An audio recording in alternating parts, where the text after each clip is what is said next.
World's biggest astrology community in Tamil. Online Astro TV, வாழ்வின் வெளிச்சம். Online astro டிவியை கண்டு மகிழுங்கள். ராஜநிலை எண்கணித வாஸ்து ஜோதிடர் சகாதேவன் எண்கணிதம் அண்ட் வாஸ்து ஜோதிட மையம் ஐயா அவர்களை வருக வருகன வரவேற்கிறோம். அனைவருக்கும் இனிய மதிய வணக்கம். கிரகங்கள் இயக்குகின்றன, மனிதன் இயங்குகிறான். வெற்றியாளர்கள் வெற்றி தரும் எண்களுடன் பயணிக்கின்றனர்.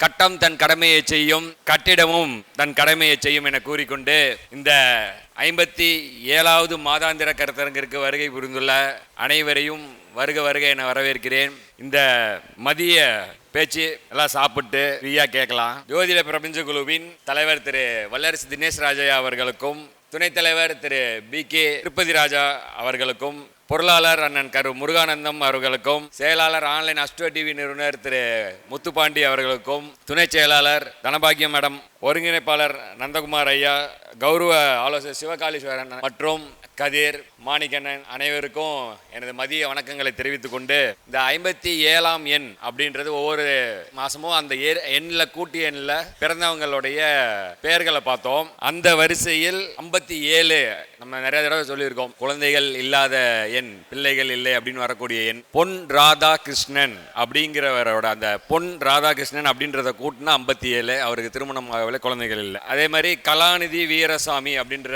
MLA, அவருடைய ஃபுல் நேம் இது பண்ணாலும் 57. ஆற்காடு வீரசாமி அவங்களோட சன் எம்பியா இருக்காரு இப்போ நினைக்கிறேன். அது கலாநிதி வீரசாமி அப்படின்னு போட்டாலும் 57. இந்த 2 எண்களில் பெரிய இது இருக்காங்க. நிறுவனங்கள் நிறைய பேர் பார்க்கணும், எலெக்ஷன் ஒர்க்கால எதுவும் பார்க்க முடியல. இந்த ஜோதிட துறையில் என்னென்ன விஷயங்கள் மாறணும், எது மாற அப்படியே இருக்குன்னு சொல்லி நாமளும் ஒவ்வொரு முறையும் ஒரு சில விஷயங்களை அப்படியே சொல்றோம். இந்த மாத தலைப்பு அப்படின்னு பார்த்தீங்கன்னா இப்போ தேர்தல் காலம் இல்லையா, அதனால தமிழக அரசியலில் தலைவர்களின் எண்கணிதம் அப்படிங்கிற தலைப்பில் இந்த மாதத்தோட இது இருக்கும். அதுக்கு முன்னாடி சில விஷயங்களை சொல்லிக்கலாம். எப்பயுமே இந்த எண்கணிதத்தை பொறுத்தவரை முக்கியமாக நமக்கு எப்போ பயன்படும் அப்படின்னா குழந்தைங்களுக்கு பேர் வைக்கிறதுக்கு. இப்போவும் ஃபோன் பண்ணி கூப்பிட்றவங்க என்ன பண்ணுறாங்க அப்படின்னா நட்சத்திர எழுத்தில் பேர் வைக்கணும் சார். எனக்கு அவங்க ஃபஸ்ட்டு எடுத்ததும் யாரோ ஒருத்தரை பார்த்துட்றாங்க, அவங்க ஒரு இதை சொல்லிடுறாங்க, உடனே நட்சத்திரத்தில் வைக்கணும் சார். நம்ம சொல்கிறோம் திரும்ப திரும்ப வேண்டாம், அந்த நட்சத்திரம் அப்படிங்கிறது ஒரு ஃபஸ்ட் ஆப்ஷன், கிடைச்சா வைக்கலாம், இல்லைன்னா தேதி எண் கூட்டு எண்ணுக்கு நட்பா வரக்கூடிய எண்களில் பேர் வைங்க.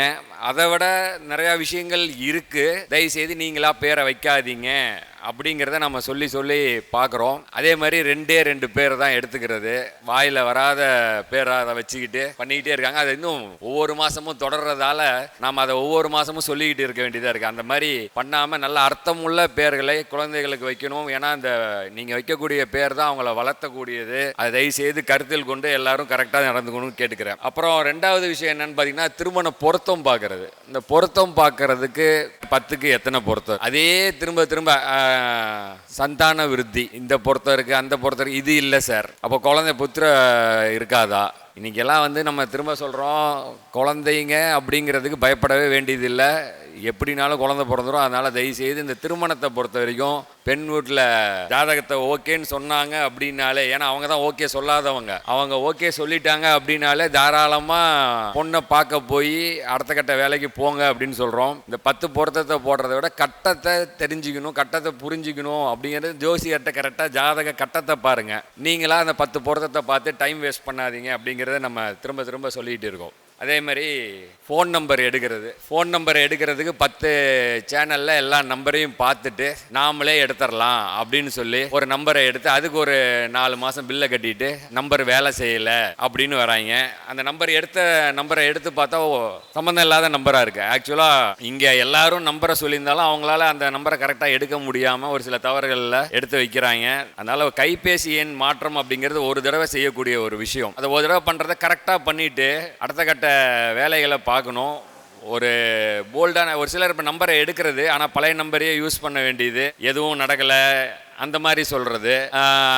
இம்மை கூட ஆன் பண்ணாமல் வாங்கி வச்சதுமே வேலை பார்க்கணும்னு நினைக்கிறவங்கலாம் இருக்காங்க. அந்த வேலையும் நடக்குது. அந்த மாதிரிலாம் இல்லாமல், ஏன்னா இன்னைக்கு தொலைத்தொடர்பில் கைபேசி எண் இல்லாமல் எந்த விஷயமுமே இல்லை. அதனால் அதை ஒன்று பார்த்துக்கோங்க. அப்புறம் வாகன எண் தேர்ந்தெடுத்தல். இந்த வாகன எண் தேர்ந்தெடுக்கிறத பொறுத்த வரைக்கும் பார்த்தீங்கன்னா 10 லட்ச ரூபா மினிமம் கார் ரேட்டு. அதுக்கு மேலே எவ்வளோ 45 டொயோட்டோ இனோவாலாம் போனால் 45 லட்சம் 50 லட்சத்துக்கு மேலே போகுது. ஃபார்ச்சுனர்லாம் போனால் 60 வரும்.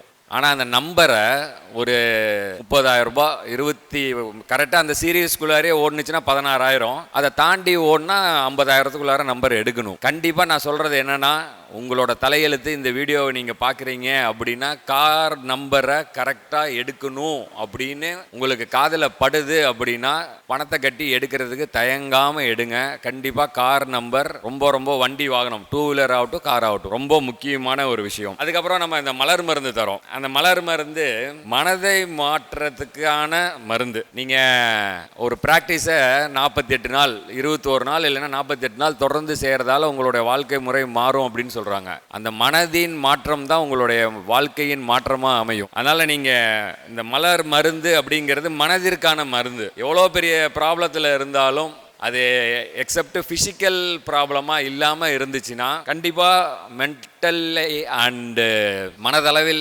ஏற்படக்கூடிய அனைத்து விதங்களுக்கும் ஏதோ ஒரு அந்த 38 மருந்தில் நம்ம தேடி கண்டுபிடிச்சி ட்ரை பண்ணி பண்ணலாம். அது ஒன்று. அதே மாதிரி வாஸ்து, இந்த வாஸ்துவை பொறுத்த வரைக்கும் எல்லாமே முக்கியம் தாங்க. ஒன்றுலேயும் பல கதைகள் இருக்குது. வாஸ்துவில் இந்த மாதத்தில் எனக்கு நடைபெற்ற ஒரு இதை பார்க்கும்போது எந்த ஜோதிடம் ஆகட்டும், ஜோதிடத்தில் ஒரு சம்பவம் எப்போ நடக்கும் அப்படின்னா நம்ம தசா புத்திகளை வச்சு சொல்லலாம். இந்த தசா இந்த புத்தியில் நடக்கும், கொஞ்சம் ஜாக்கிரதையாக இரு, பார்த்துருன்னு சொல்லலாம். ஆனால் வாஸ்து அப்படிங்கிறதும் நம்பர் அப்படிங்கிறதும் என்னன்னா, சம்பவம் செய்ய காத்திருக்கிறது, கட்டத்தோட நேரம் சரியில்லாத போது எல்லாம் சேர்ந்து சம்பவம் செஞ்சிருது அப்படிங்கிறதான் ஒரு ரியலான ஃபேக்ட். அதில் என்னோட வாஸ்து சார் நான் சொல்லிட்டு இருப்பேன் ஏற்கனவே. அவரோட நான் வந்து பார்த்தீங்கன்னா போவோம் ஒரு இடத்துக்கு. ஒரு இடத்த வந்து பார்க்குறோம், நம்ம இந்த இடத்த எடுத்து ரெண்டலுக்கு பார்க்கணும் அப்படின்னு சொல்கிறோம். ஸோ கேட்குறோம் அவர்கிட்ட, இல்லை சார் வேண்டாம், இந்த இடம் வந்து ரொம்ப கம்மியான வாடகைக்கு தான் வருது, நம்ம பார்க்கலாம்னா இல்லை வேண்டாம், இருக்கிற சுச்சுவேஷனை விட அது இன்னும் பெரிய பேடாக போயிடும் அப்படின்னு. ஆனால் அந்த இடத்துக்கு வேற ஒருத்தங்க வராங்க.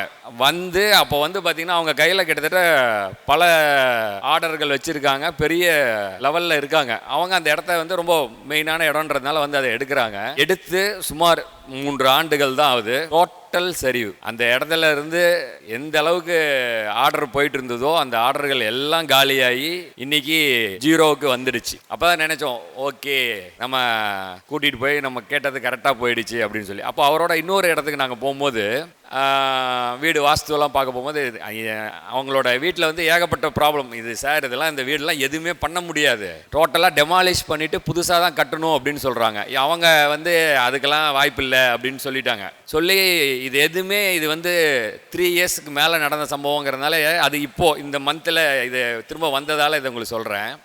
லாஸ்ட் வீக் பார்த்தீங்கன்னா போன வாரத்துக்கு 2 வாரத்துக்கு முன்னாடி ஒரே நாள் மவுத் கேன்சர் அப்படின்னு அவங்க வீட்டில் இருக்க பெரியவங்களுக்கு வருது தகவல். அவருக்கு இந்த மாதிரி ஆயிடுச்சுன்னு உடனே ட்ரீட்மெண்ட் போகிறாங்க. அடுத்தது பெராலிட்டிக்கு அப்படி இப்படின்னு கிட்டத்தட்ட பார்த்தீங்கன்னா ஒரு 12 லட்சத்துக்கு மேலே ஒரு 15 நாளில் செலவாயிடுச்சு. அதாவது எவ்வளவு காலங்கள் தான் மாறுதே தவிர அந்த சம்பவங்கள் அப்படிங்கிறது நடக்கிறதுக்கு தயாராக இருக்குது அப்படிங்கிறத கண்கூட இந்த 2 நிகழ்வுகளில் பார்த்தோம். அப்புறம் இப்போ நாங்கள் 2 நாளைக்கு முன்னாடி ஒரு வீடு பார்க்குறதுக்கு வாஸ்து பார்க்குறதுக்கு கூப்பிட்டுருந்தாங்க. வீடு சும்மா பிரம்மாண்டம், பெரிய வீடு, ரொம்ப நல்லா இருந்தது. ஆனால் வடகிழக்கில் பெரிய டிரான்ஸ்ஃபார்மர் அந்த ஏரியாவுக்கு அங்கேருந்து தான் போகுது. அவன் பார்த்ததும் பகீர்னு ஆயிடுச்சு. இது என்னவா இருக்கும், என்ன நடந்திருக்கும் அப்படின்னு சொல்லிட்டு மெதுவாக ஹவுஸ் ஓனர் எங்கேங்க அப்படின்னு கேட்டோம். ஹவுஸ் ஓனர் தவறிட்டார். அவங்க குழந்தையும் ஒரே ஒரு பெண் குழந்தை, அவங்க சென்னையில் இருக்காங்க, அவங்க மதரும் அவங்களோட இருக்காங்க. வீட்டில் இன்னொருத்தர் இருந்தார், அவரும் இல்லை, யாருமே இல்லை, ஆண்களே இல்லை, 2 பெண்கள் மட்டும்தான் இருக்காங்க. அதனால தான் இந்த வீடு எவ்வளோ பெரிய வீடு வாடகைக்கு விடுறாங்க அப்படின்னு சொன்னாங்க. இந்த உடனே அவங்க ஆக்சுவலாக வாடகைக்கு போகிறதுக்காக கூட்டிகிட்டு போயிருந்தாங்க. அந்த புரோக்கர் உடனே வாடகைக்காரங்களுக்கெல்லாம் வாஸ்து வேலை பார்க்காது அப்படின்னு. கண்டிப்பாக அப்படிலாம் கிடையாது. யாருக்குனாலும் வாஸ்து வேலை செய்யும். நீங்கள் வாடகைக்கு போனாலும் சரி, சொந்தமாக கட்டினாலும் சரி, வாஸ்து அப்படிங்கிறது கண்டிப்பாக பாதிப்பை தரும். அதனால் காலம்தான், இடம்தான் மாறும். எந்த காலம் தள்ளி போடுமே தவிர நிச்சயம் அதோட விளைவுகள் நீங்கள் சந்திச்சே தீரணும். அதனால் இந்த குழந்தைக்கு பேர் வச்சு நியூமராலஜி ஆகட்டும், ஜாதகம் ஆகட்டும், ஃபோன் நம்பர் ஆகட்டும், மலர் மருந்து ஆகட்டும், எல்லாத்தையும் கரெக்டாக பயன்படுத்துறதுக்கு சரியான ஒரு சில முயற்சிகள் எல்லாத்தையும் ஃபாலோ பண்ணுங்கள். வாஸ்து எல்லாமே ரொம்ப கரெக்டாக தாங்க இருக்கும். உங்களுக்கான நேரம் கிடைக்கும் போது இதை மாற்றுவீங்க.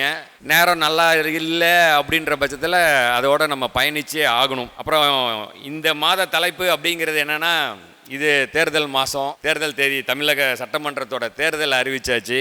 நம்ம எப்பயுமே ப்ராக்டிக்கல் அண்டு என்ன ஓடுதோ அதுக்கு சம்பந்தமாக நம்ம எப்பயும் பேசிக்கிட்டு இருப்போம். அதனால் இந்த மாத தலைப்பு தமிழக அரசியல். நான் எப்பயுமே பேசும்போது சொல்லியிருக்கேன், எனக்கு 3 துறைகள், ஒன்று ஜோதிடம், இன்னொன்று பங்கு சந்தை, இன்னொன்று அரசியல். இது எல்லாத்துக்குமே நமக்கு மிக மிக முக்கியமான துறைகள். இப்போது கிட்டத்தட்ட ஒரு 2-3 வருஷமாக நான் அரசியல், சொல்லப்போனால் 4 வருஷம் ஆகுது அரசியலில் விலகி இருந்தேன். இப்போ நான் மறுபடியும் அரசியலுக்கே போயிட்டேன். தேர்தலும் வந்துருச்சு. அதனால் இப்போ இதை திரும்ப நம்ம பார்க்க வேண்டிய விஷயங்களாக இருக்குது. அதனால தான் பார்த்தீங்கன்னா இந்த 2 மாத கருத்தரங்கும் ஒயிட் சட்டையில் வரோம். முன்ன எப்பயும் மஞ்சள்லேயே இருப்போம் இல்லையா? அரசியல்வாதி ஆனதுனால முழு வெள்ளைக்கு மாறியாச்சு.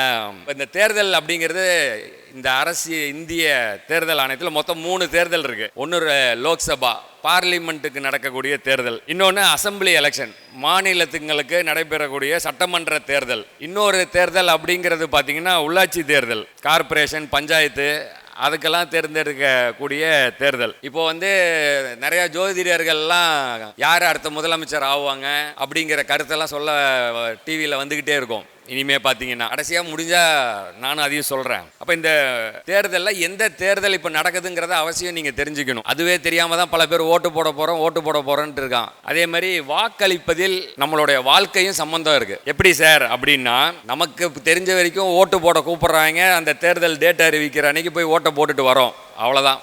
பட் ஆனால் அப்படி கிடையாது.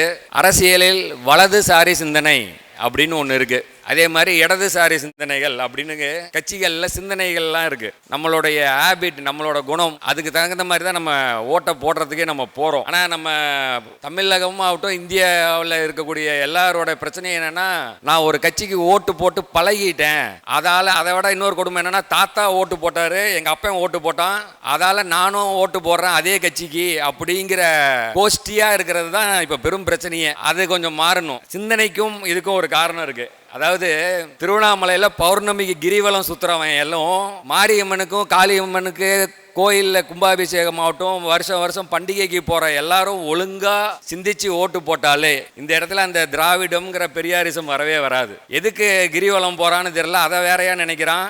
சாமியை திட்டுறவனை ஓட்டு போட்டு போகிறான். அதனால் இது கொஞ்சம் அவசியம். ஏன்னா முக்கிய ஜோதிடராக இருக்கும்போது ஜோதிடத்தை வளர்த்துறவங்கள நம்ம கவனிக்கணும். ஜோதிடத்தை ஏளனமாக பேசக்கூடிய சிந்தனையாளர்கள், இடதுசாரி சிந்தனையாளர்கள் வரக்கூடாது. அதெல்லாம் தெரிஞ்சுக்கிட்டு ஓட்டு போடணும். அதனால் சிந்திச்சு ஓட்டு போடுங்க, நம்பர் 1. அதே மாதிரி இருக்கிறதுலே வருத்தமான ஒரு விஷயம் என்னென்னா, வரலாறு தெரியாமல் வளர்றது தான். நம்ம ஏற்கனவே இந்திய வரலாறை பற்றி, சுதந்திர வரலாறை பற்றி ஒரு மீட்டிங்கில் பேசியிருப்பேன். அனைமா ஒரு 20வது கூட்டமோ ஒரு இதில் பேசியிருக்கேன். இந்தியா எனக்கு ரொம்ப முக்கியங்கிறதையும் நான் அப்பப்போ சொல்லிக்கிட்டே இருப்பேன். அதனால் இந்த தேர்தலுங்கிறது எப்படி வந்துச்சு, இந்த தேர்தலுங்கிறது எப்போ இருந்து நம்ம வாக்கு செலுத்துறதுக்கு நமக்கு உரிமை கிடைச்சிச்சு. வெள்ளைக்காரன் தான் நம்ம ஆட்சி பண்ணிகிட்டு இருந்தான். அப்போ எப்போ நமக்கு உரிமை கிடைச்சி யாருக்காவது தெரியுமா? எப்போ இருந்து ஓட்டுக்கு உரிமை வந்துச்சுன்னு தெரியுமா? தெரியாது. ரமேஷ் சார் தெரியுமா எப்போ இருந்து ஓட்டு போடுறோன்னு? தெரியல. ஓகே, 1909ஆம் ஆண்டு, 1909. பொதுவாக 1000 வருஷத்துலேருந்து முகலாயர்கள் ஆட்சி, அப்படியே மன்னர் ஆட்சி அப்படி எப்படி வந்தாலும், வெள்ளைக்காரனோட பிரிட்டிஷ் கண்ட்ரோலில் நம்ம ஓட்டு போட ஆரம்பித்தது 1909. முதல் முறையாக இந்தியர்களுக்கு உரிமை கொடுக்கப்பட்டது. அதில் என்னென்னா, எல்லாருக்கெல்லாம் வாக்கு கிடையாது. ஒன்லி சொத்து இருக்கிறவங்க, குறிப்பிட்ட அளவு வருமானம் இருக்கிறவங்க, குறிப்பிட்ட அளவு கல்வி அறிவு உள்ளவங்க மட்டும்தான் ஓட்டு போட முடியும். எல்லாரும் ஓட்டு போடு அப்படிங்கிறது ஃபஸ்ட்டில் கிடையவே கிடையாது. இது 1909 நடந்துக்கிட்டு இருந்தது. 1919 மறுபடி 10 ஆண்டுக்கு ஒரு முறை சிஸ்டத்தை மாற்றும் போது மறுபடியும் என்ன மாற்றினாங்க அப்படின்னா, மாகாணங்கள் வாரியாக மாகாணங்களை பிரித்து, அதுக்கப்புறமா இன்னும் அதிகமான வாக்காளர்களுக்கு எண்ணிக்கை அதிக கூட்டியிருக்காங்க. பொதுமக்களுக்கு ஓட்டு போடும் உரிமை அப்பொழுதும் கிடையாது. 1920 மறுபடியும் எலெக்ஷன் நடத்தும் போதும் பொதுமக்கள் கிடையவே கிடையாது. சொத்து வச்சிருக்கிறவங்க, படித்தவர்கள் மட்டும்தான் வாக்களிச்சுக்கிட்டு இருந்தாங்க. என்னன்னா, பிஏ படிச்சிருக்கணும், இந்த டிகிரி இந்த மாதிரிலாம் கம்ப்ளீட் பண்ணியிருக்கோம், அவங்க மட்டும்தான் போய் ஓட்டு போட முடியும். அதுக்கப்புறம் 1935 மாகாணங்களுக்கு முழு அதிகாரம் கொடுத்து, இன்னும் 10-15% வாக்கு அதிகப்படுத்தி பெண்களில் சிலரை சேர்த்திருக்காங்க. பெண்களில் படித்தவங்க அவங்களும் வந்து ஓட்டு போடலாம் அப்படிங்கிறத கொண்டு வராங்க 1935. அதுக்கப்புறம் பெரிய அளவில் தேர்தல் நடந்தது அப்படின்னு பார்த்தீங்கன்னா 1937லையும் 1946லையும் ஒரு தேர்தல் நடந்திருக்கு. இது எல்லாமே இதே ஃபார்மெட்டு தான். எல்லாரும் போய் இப்போ நின்றுட்டு ஓட்டு போடுற மாதிரி ஓட்டு போடுற இது இந்தியாவில், நான் வெளிநாட்டில் பேசலை, இதே நாட்டில் நடந்துட்டு இருந்தது. ஆஃப்டர் இண்டிபெண்டன்ஸ் 1947 விடுதலை கிடைச்சதுக்கு அப்புறம் 1950 எலெக்ஷன் கமிஷன் ஆஃப் இந்தியா, தேர்தல் ஆணையம் அப்படிங்கிறது தனியாக உருவாக்கப்பட்டு, அது வந்து தனி கவர்னிங் பாடி, ஆளுங்கட்சிக்கு சாதகமாலாம் பார்க்க மாட்டாங்க, அவங்க தனியாக வேலை பார்ப்பாங்க. அப்படி ஒன்று உருவாக்கப்பட்டு 1951 உலகின் மிகப்பெரிய ஜனநாயக தேர்தல் அப்படின்னு ஒன்று நடந்தது. இந்த 47லேருந்து இந்த 51 வரைக்கும் என்ன சார் நடந்துட்டு இருந்தது அப்படின்னா, 47 இந்தியாவோட முதல் பிரதம மந்திரி யார்? பிரதம மந்திரி ஜவஹர்லால் நேரு. அவர் வந்து சோசியலிஸ்ட். அவர்கிட்ட வந்து நம்ம இந்தியன் கவர்மெண்ட், அதாவது பிரிட்டிஷ் நம்ம கையில் கொடுத்ததுக்கப்புறம் உங்கள் நாட்டுக்கான சட்டங்களை நீங்களே வகுத்துக்கோங்க, உங்களுக்கான விஷயங்களெல்லாம் நீங்களே பண்ணுங்க அப்படின்னு சொல்லி வெள்ளைக்காரன் சொன்னாங்க. அப்போது அவர் பயங்கரமான நல்லவர். அதனால் அவர் என்ன பண்ணார், நாங்கள் வந்து எல்லாருக்கும் ஓட்டுன்னு கொடுக்க போகிறோம். ஏன்னா அப்போ என்ன எப்படி இருந்துச்சு, பணம் இருக்கிறவன் படித்தவன் இந்த மாதிரி தகுதி உள்ளவனுக்கு மட்டும்தான் ஓட்டுன்னு இருந்தது இல்லாமல் எல்லாருக்கும் நான் ஓட்டு உரிமை கொடுக்க போகிறேன்னு சொன்னார். சொன்னும் போது இந்த விஷயம் வந்து பயங்கர முட்டாள்தனமானது. ஏன்னா உங்களுக்கு அறிவே கிடையாது உங்கள் நாட்டு மக்களுக்கு. அவங்கிட்ட போய் நீ ஓட்டு போட்டு உன்னை ஆள்றவனை தேர்ந்தெடுன்னு சொன்னால் அவன் கண்டிப்பாக கரெக்டாக தேர்ந்தெடுக்க மாட்டான். அதனால் இந்த மாதிரி இது முட்டாள்தனமான வேலையை செய்யாதீங்க அப்படின்னு அவர்கிட்ட போய் சொன்னாங்க. அதே மாதிரி ப்ரோஸ் அண்ட் கான் என்னென்னலாம் தப்பு நடக்கும் அப்படிங்கிறதெல்லாம் போய் அந்த ஜவஹர்லால் நேருகிட்ட சொன்னாங்க. மக்கள் ஓட்டை விற்றுருவாங்க, அறிவில்லாதவங்க, ஏழைகள் அப்படின்னு சொன்னாங்க. எப்போ? 1950லேயே. அப்போ என்ன நடந்தது, என்ன செஞ்சார் அந்த ஜவஹர்லால் நேருன்னா, 5 வருஷத்துக்கு ஒரு தடவை ஒரு தேர்தல் நடக்கிற அன்னைக்காவது இந்த பணக்காரெல்லாம் போய் அந்த ஏழை வீட்டு முன்னாடி நின்று காசை கொடுத்தாவது ஓட்டை கேட்கட்டும், அப்படியாவது அவன் ஓட்டை வாங்கிட்டு வரட்டும்னு சொல்லி எல்லாத்துக்கும் ஓட்டு கொடுத்தாரு. எல்லாருக்கும் ஓட்டு உரிமை அப்படின்னு ஒன்று கொடுத்தாங்க. அதனால தான் நம்ம மக்கள் இன்னும் காசை கொடுத்து ஓட்டை வாங்கிட்டு இருக்கான். தெளிவாக புரிஞ்சுக்கோங்க. இந்த ஆன்லைன் அஸ்ட்ரோ டிவியை பார்க்குறவங்களாகட்டும், இது வெறும் ஜோதிட இது மட்டும் இல்லை. இதில் வந்து ஒன்று திரு முத்துப்பாண்டி அவர்கள்ட்ட கதிர் அவர்கள் சொல்லணும்னு கேட்டுக்கிறேன். பொதுவாக நம்ம பேசி முடித்து மாதம் முடிஞ்ச அப்புறம் தான் எல்லா வீடியோவும் வரும். இதே மாதிரி இந்த வீடியோ வந்துச்சுன்னா எலெக்ஷன் முடிஞ்சிடும். அதனால் இந்த வீடியோவை மட்டும் எலெக்ஷனுக்கு முன்னாடியே போடணும்னு சொல்லிடுங்க. அதை முதல் வீடியோவாக இந்த தடவை போடணும்.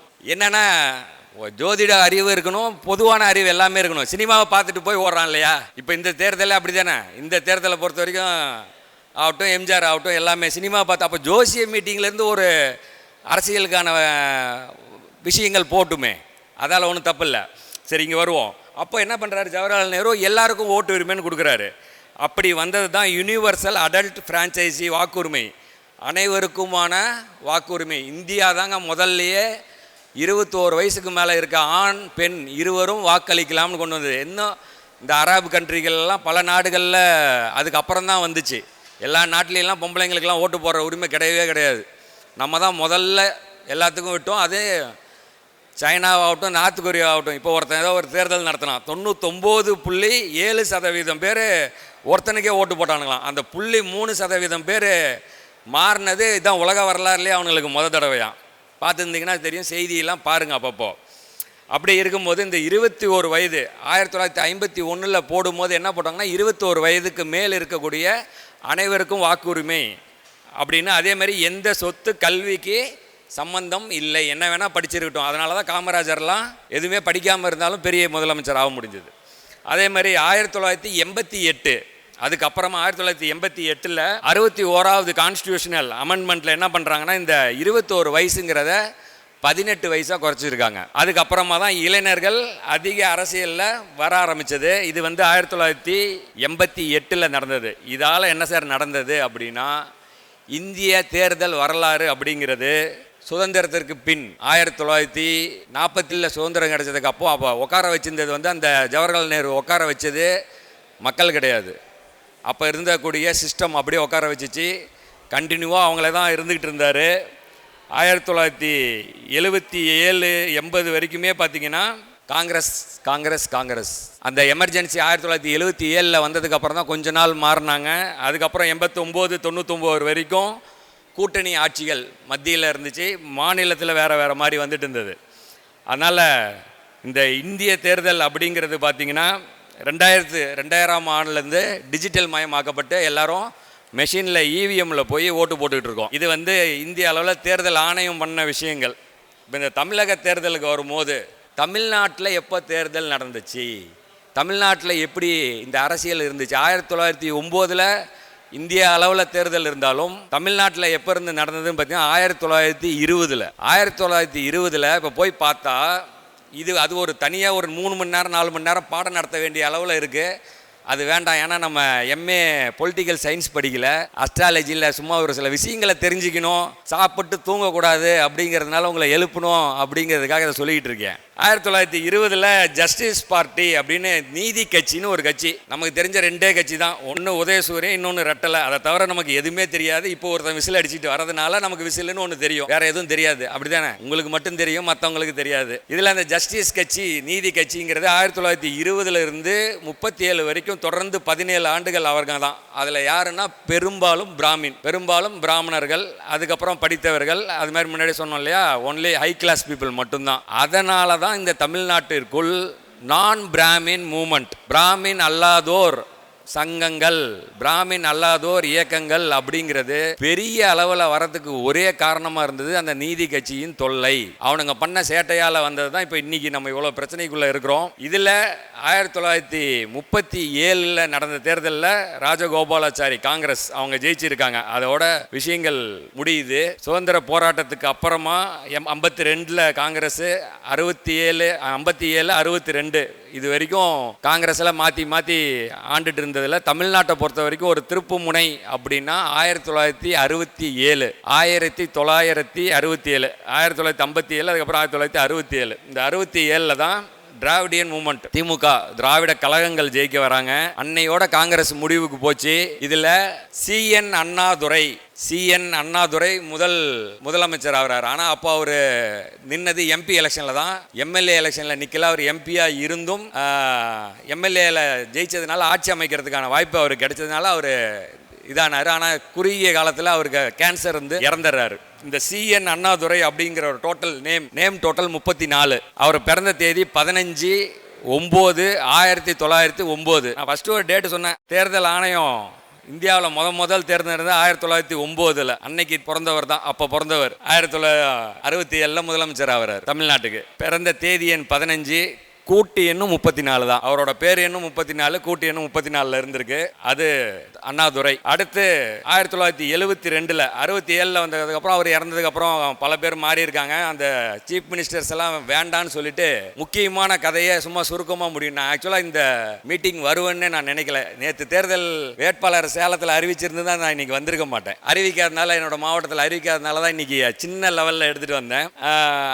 72 எம்ஜி ராமச்சந்திரன் முதலமைச்சர் ஆகிறாரு. அதாவது எம்ஜி ராமச்சந்திரன் அப்படின்னு போட்டோம்னா 41 நல்ல நம்பர்ல இருக்கு. அவரோட பிறந்த தேதி 17/1/1917, தேதி எண் 17, கூட்டு எண் 27. 5 எலெக்ஷனில் கலந்துருக்காரு. 2 தடவை டிஎம்கேல நின்று இருக்காரு. 3 தடவை தனியாக கட்சி ஆரம்பித்து ஏடிஎம்கே அதில் நின்று இருக்காரு. 5 தடவையும் ஜெயிச்சிருக்காரு, முதலமைச்சராக இருந்திருக்காரு. இதுதான் எம்ஜி ராமச்சந்திரன். எம்ஜிஆர் ஆட்சி 1977 87 வரைக்கும் அவரோடது இருந்திருக்கு. அடுத்து கருணாநிதி, ஜெயலலிதா. இதில் ஜெயலலிதாவை இந்த இடத்துல சொல்லிடலாம், அதுக்கப்புறம் கருணாநிதிக்கு போகலாம். ஜெயலலிதா ஏடிஎம்கே உண்டான ஜெயலலிதா, கூட்டு எண் 24. அவங்களோட பிறந்த தேதி 24/2/1948, தேதி எண் 24, கூட்டு எண் 30. ஜெயலலிதா. தமிழக தேர்தலை பொறுத்த வரைக்கும் முதல் தேர்தல் மெட்ராஸ் பிரசிடென்சின்னு இருந்தது, மெட்ராஸ் மாகாணம் அப்படின்னு சொல்லி தான் இருந்தது. அதுக்கப்புறமா அண்ணாதுரை ஆட்சிக்கு வந்த அப்புறம் தான் தமிழ்நாடுன்னு ஒன்று வந்துச்சு. அதுக்கு முன்னாடி இதுதான் தனி நாடெல்லாம் கிடையாது, இது தமிழ்நாடுன்னு பேருக்கு மட்டும்தான் நாடு, அதை வச்சுக்கோங்க. 1977 இருந்து இன்னைய வரைக்கும் 26 வரைக்குமே ஏடிஎம்கே அண்ட் டிஎம்கே இவங்க மட்டும்தான் மாற்றி மாற்றி வந்துக்கிட்டு இருக்காங்க. இதில் நம்ம என்ன பார்க்க போகிறோம்னா, தமிழக சட்டமன்றத்தில் அதிக முறை சட்டமன்ற உறுப்பினர் ஆனவர்கள் மட்டும்தான். ஓகேவா சார்? நம்ம கிட்ட வரவன் என்ன கேட்குறான், நான் எம்எல்ஏ ஆவனா, எம்பி ஆவனா, நான் அரசியலுக்கு லாய்க்கு ஆயிவனா? அதான கேள்வி. நாமெல்லாம் என்னவோ 100, 200, 300 எம்எல்ஏ ஜாதகத்தெல்லாம் பார்த்த மாதிரி, நாம சொன்னவெல்லாம் எம்எல்ஏ ஆன மாதிரி நம்மளும் ஒவ்வொரு கருத்தை சொல்லிட்டு இருக்கோம். பட் நாம அப்படி இல்லை. எப்பயுமே நம்ம அனலிட்டிக்கா டேட்டாவா இருக்கணும்னு நினைக்கிறோம். அதனால நம்ம என்ன சொல்றோம், அதிக முறை எம்எல்ஏ ஆன ஒரு சிலரை பார்ப்போம். அதுல நம்பர் 1 எம் கருணாநிதி. அவர் தான் தமிழக அரசியலில் அதிக முறை சட்டமன்ற உறுப்பினரானவர். எத்தனை முறை? 13 முறை. அவரோட பெயர் கூட்டு எண் எம் கருணாநிதி, கூட்டு எண் 37. அவர் பிறந்த தேதி 5/1/1968, தேதி எண் 5, கூட்டு எண் 30. ஜெயலலிதாவோட கூட்டு எண் என்ன சொன்னனே, தேதி 24, கூட்டு எண் 30. இவரும் 30 தான். சரி, அடுத்து 13 முறையில் குளித்தலை, தஞ்சாவூர், சைதாப்பேட்டை, திருவாரூர், அப்புறம் சென்னையில் பல தொகுதியை மாறி தமிழ்நாட்டின் அதிக முறை தேர்ந்தெடுக்கப்பட்டவர் இவர் மட்டும்தான். ஓகே, இவரோட ஜாதகத்தில் ரிஷப ராசி, கடக லக்னம், அந்த திசை இந்த திசை. சார், இந்த 13 வருஷம் அவர் எம்எல்ஏவாக தேர்ந்தெடுத்திருக்காங்க. அதுக்கப்புறம் சில முறை முதலமைச்சர் ஆயிருக்காரு. எத்தனை திசை மாறி இருக்கும்? இந்த திசையில தான், இந்த கிரகம் தான் நம்மளை சட்டமன்ற உறுப்பினர் ஆக்கும்னு ஆயிருக்கா? அடுத்த வந்த எல்லாரும் பண்ணியிருக்காங்க இல்லை, இந்த திசா புத்தி ஆக்கும், அந்த திசை புத்தி. அப்போ அவர் எத்தனை திசையை தாண்டி இருப்பார்? புரியுதா? அதுக்கெல்லாம் மீறி ஆகிறவங்க தான் இவங்க எல்லாம். அடுத்தது கே அன்பழகன். கருணாநிதி பக்கத்திலே ஒருத்தர் உட்காந்து இருந்தார்ல, கே அன்பழகன் அப்படின்னா 33. இந்த 33 ராஜநிலையில் சொல்லும் போது 2 திருமணம்னுவாங்க. அவர் ஒரு அழகா ஒரு திருமணம் பண்ணார். அவர் பொண்ணு இருக்குல்ல, அவருக்கு ஒரு பொண்ணு இருக்குல்ல, காலேஜ் போகிற பொண்ணு, அந்த பொண்ணை பார்க்க வந்த பொண்ணு, ஃப்ரெண்டுனா வீட்டுக்கு வரும்ல, அந்த பொண்ணை கல்யாணம் பண்ணார். அப்படின்னா அவருக்கு எப்படி வேலை செஞ்சிருக்கு பாருங்க அந்த 33. கரெக்டாக தானே சொல்கிறேன்? அதனால் 33 எப்போ வேணால் வேலை செய்யும். ஒருத்தருக்கு பொண்ணு பிறந்து அந்த பொண்ணு காலேஜுக்கு போனதுக்கப்புறம் அந்த பொண்ணு ஒரு ஃப்ரெண்டை கூட்டிகிட்டு வரும்போது கூட காதல் வரலாம். அதனால் அது 33. அவரோட தேதி எண் 19/12/1922, தேதி எண் 19, கூட்டு எண் 27. 9 முறை எம்எல்ஏ ஆயிருக்காரு. ஒரு தடவை எம்பி ஆயிருக்காரு. எப்போ தெரியுமா? 1967. எங்கே தெரியுமா? திருச்செங்கோட்டில். அதுக்கு தான் இந்த மாதிரி வயசான சார்லாம் நமக்கு இருக்கணுங்கிறது எவ்வளோ தெளிவாக சொல்கிறாரு பார்த்தீங்களா? 1967 திருச்செங்கோட்டில் இருந்து ஏ அன்பழகன் நாடாளுமன்ற உறுப்பினர் ஆயிருக்கார். டிஎம்கேல ரொம்ப நாள் இதாக இருந்தவர் தலைவர். அடுத்து PU சண்முகம் அப்படிங்கிறது 46 வருது. அவரோட தேதி எண், பிறந்த தேதி 15/8/1924, தேதி எண் 15, கூட்டு எண் 30. 9 முறை இவரும் சட்டமன்ற உறுப்பினர் ஆயிருக்காரு. திருவண்ணாமலை தொகுதியிலிருந்து, திருவண்ணாமலையிலிருந்து முதல்ல டிஎம்கேல இருந்தவர். அதுக்கப்புறம் கடைசி 3 தேர்தல் வந்து ஏடிஎம்கேல இருந்து, கடைசி 2ல் இருந்து இது பண்ணவர். ஓகேங்களா? அடுத்து ஆற்காடு என் வீராசாமி. நான் 57வது பேர் கொண்டவர்னு ஒரு வீராசாமி படித்தேன். அவங்களோட அப்பா ஆற்காடு என் வீராசாமி. இவருடைய பெயர் எண் 56. இவர் பிறந்த தேதி 21/4/1931, தேதி எண் 21, கூட்டு எண் 21. இவரும் 9 முறை எம்எல்ஏவா இருந்திருக்காரு. டிஎம்கே தான், ஒரே கட்சி தான். அடுத்து துரைமுருகன் காட்பாடி இன்னும் இருக்காரு. 41. இவருடைய பெயர் கூட்டு எண் 41, தேதி 1/7/1938, தேதி எண் 1, கூட்டு எண் 29. இவரும் பார்த்தீங்கன்னா 9 முறை. இப்போ இவங்கெல்லாம் பாருங்க, 9 முறைன்னா இன்ட்டு 5 போட்டோம்னா 45 வருஷம். 45 வருஷம் மொத்தம் திசை எத்தனை திசையை தாண்டி வந்திருப்பாங்க. ஒரு ராஜ யோகம் இருக்கலாம், பட் அதுவே திரும்ப கொடுக்குது. அப்படின்னா முக்கியமாக நான் என்ன சொல்ல விரும்புகிறேன் அப்படின்னா, முதல்ல நமக்கு ஒரு தொழில், நமக்கு ஜோதிடம் ஒரு தொழில். நாம் ஒரு 20 வருஷமாக பண்ணுறோம், 10 வருஷமாக பண்ணுறோம். அவங்க அரசியலை ஒரு தொழிலாக பண்ணுறாங்க. ஃபஸ்ட்டு அவங்க அதை தான் தொழிலாக நினைக்கிறாங்க. அதனால் முழு நேர அரசியல்வாதி. நாமளும் முழு நேர அரசியல்வாதியாக இருந்தோம். பட் ஆனால் நமக்கு கொள்ளடிக்க தெரியல, காசு வாங்க தெரியலங்கிறதுனால சரி அதெல்லாம் நமக்கு வேண்டாம் அப்படின்னு சொல்லிட்டு திரும்ப வந்தோம். இப்போ கொஞ்சம் ட்ரெயின் ஆகிட்டு கொள்ளடிக்க போல, பட் இருந்தாலும் மறுபடியும் வா அப்படின்னு அழைக்கிறதுனால மறுபடியும் போகிறோம். இதில் இவங்கெல்லாம் வந்து பார்த்திங்கன்னா முழு நேர அரசியல்வாதியாக இருக்கிறதுனால இவங்க, அதனால் நம்ம என்னென்னா நம்ம செய்யக்கூடிய தொழிலை முதல்ல முழு நேரம் செய்யணும். நான் 1 வருஷம் இந்த தொழில் பண்ணேன், அடுத்த இதில் எனக்கு காசு வரல அதனால் வேறு தொழில் போனேன், அப்படி பண்ணால் அது கண்டிப்பாக அது கரெக்ட் இல்லை. 1. நம்பர் 2, இந்த திசை அந்த திசை அப்படிங்கிறது வேற. திசைகள் புத்திகள் மாறும்போது நம்மளோட அப்ஸ் அண்ட் டவுன்ஸ் இருக்கலாமே தவிர மாற்றங்கள் நிகழும்.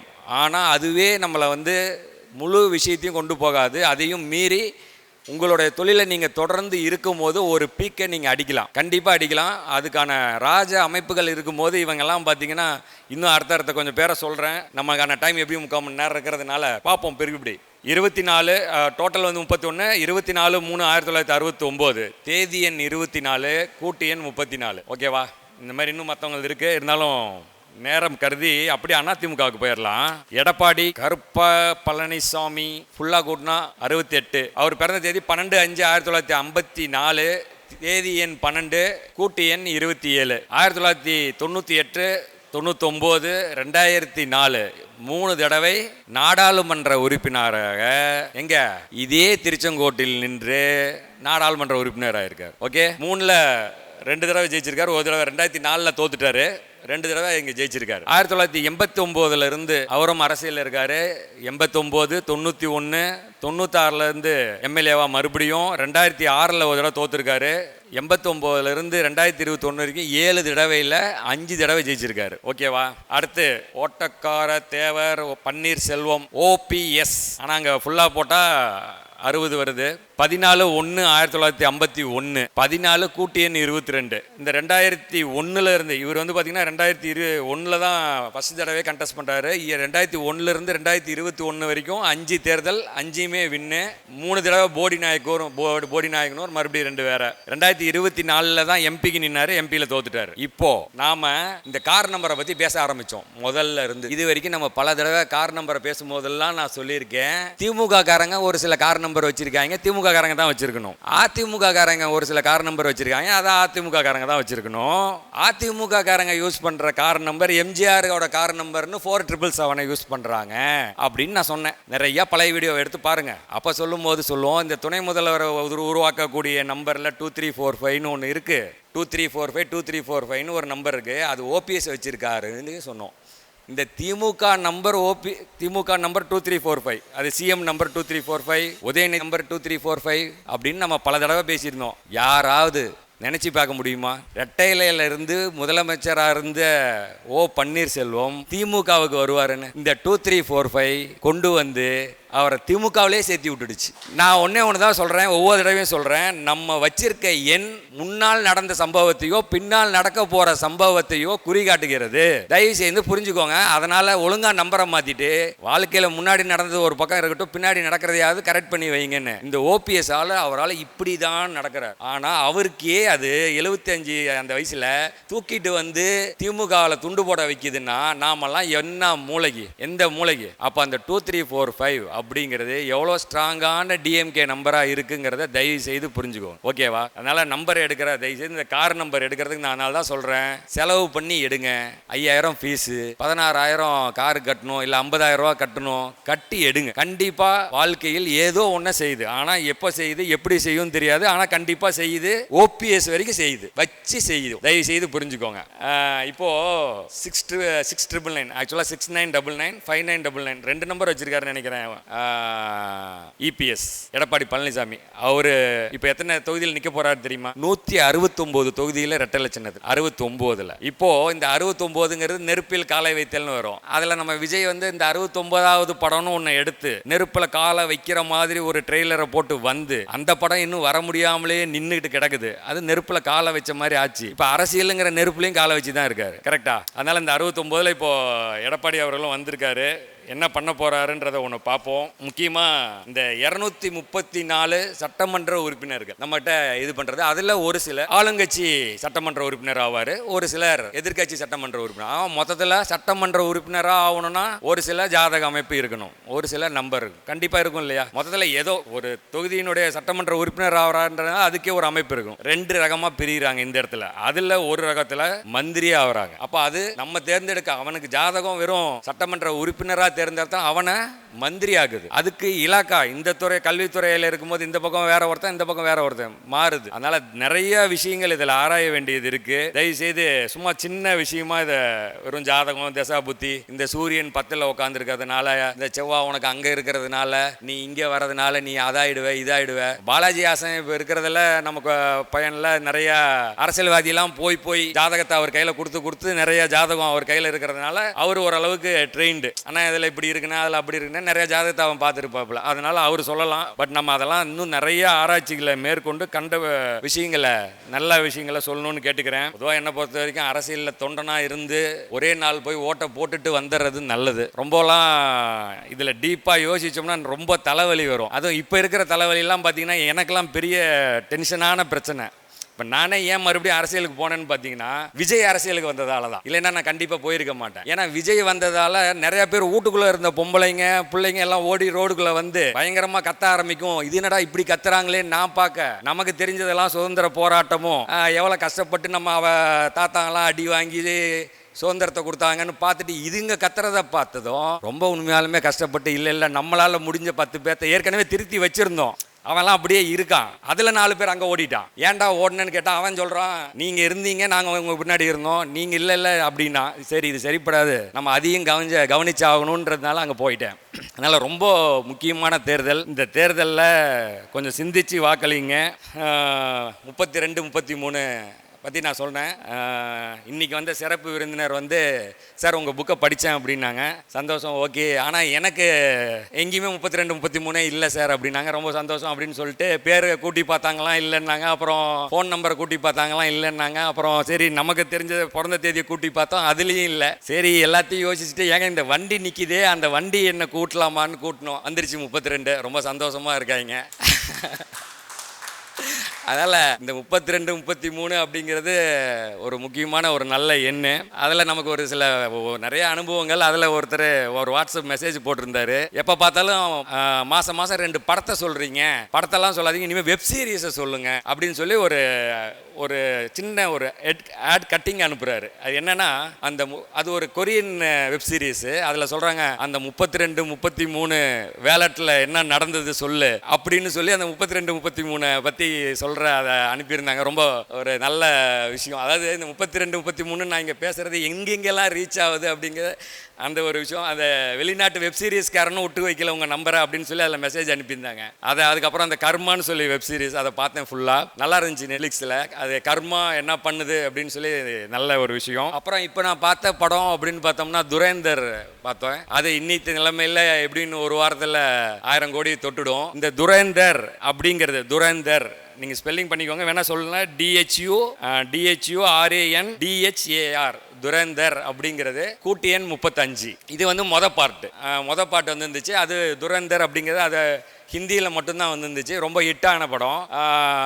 ஒரு இந்திய உளவாளி போய் பாகிஸ்தானில் எப்படி ஒரு முக்கியமான வில்லனை கொல்றாரு அப்படின்னு. அந்த துரேந்தர் 2ஆம் பாகத்தை ரொம்ப சிறப்பாக பண்ணணும்னு சொல்லி அவங்க எல்லா லாங்குவேஜ்லையும் விட்டாங்க. அது துரேந்தர் தி ரிவெஞ்ச் அப்படின்னு ஒன்று சேர்த்திருக்காங்க.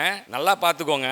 துரேந்தர்னு அந்த டைரக்டர் ஆதித்யதர் அவர் பேரை வச்சிருக்கும் போது கண்டிப்பாக நியூமராலஜி பார்த்துருக்கவே மாட்டார். 35 வந்திருக்கு. துரேந்தர் த ரிவெஞ்ச் அப்படின்னு வச்ச ஆள் கண்டிப்பாக நியூமராலஜி பார்த்துருக்க வாய்ப்பே இல்லை.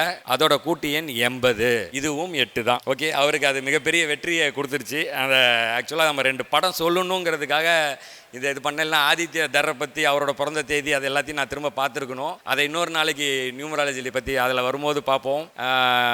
அரசியலில் எண்கள் அப்படிங்கிறது நான் இப்போ நிறைய பேர்த்தோட பிறந்த தேதியை சொல்லியிருக்கேன். தமிழ்நாட்டை பொறுத்த வரைக்கும் 2 எண்கள் தான். ஒன்று 6, இன்னொன்று 3. இங்கே வந்த காமராஜர் ஆகட்டும், ஜெயலலிதா ஆகட்டும், இவங்க இபிஎஸ் ஆகட்டும், கலைஞர் ஆகட்டும், எல்லாமே 3 and 6 காம்பினேஷனில் மட்டும்தான் வருவாங்க. அது ரொம்ப முக்கியமான ஒரு விஷயம். படத்தை சொல்லிட்டோம், அனைத்தும் முடிந்தது. எனக்கு இந்த வாய்ப்பை கொடுத்த ஜோதிட பிரபஞ்ச குழுவுக்கு எனது மனமார்ந்த நன்றிகள். என்னோட கைபேசி எண் 9952328832. நன்றி, வணக்கம்.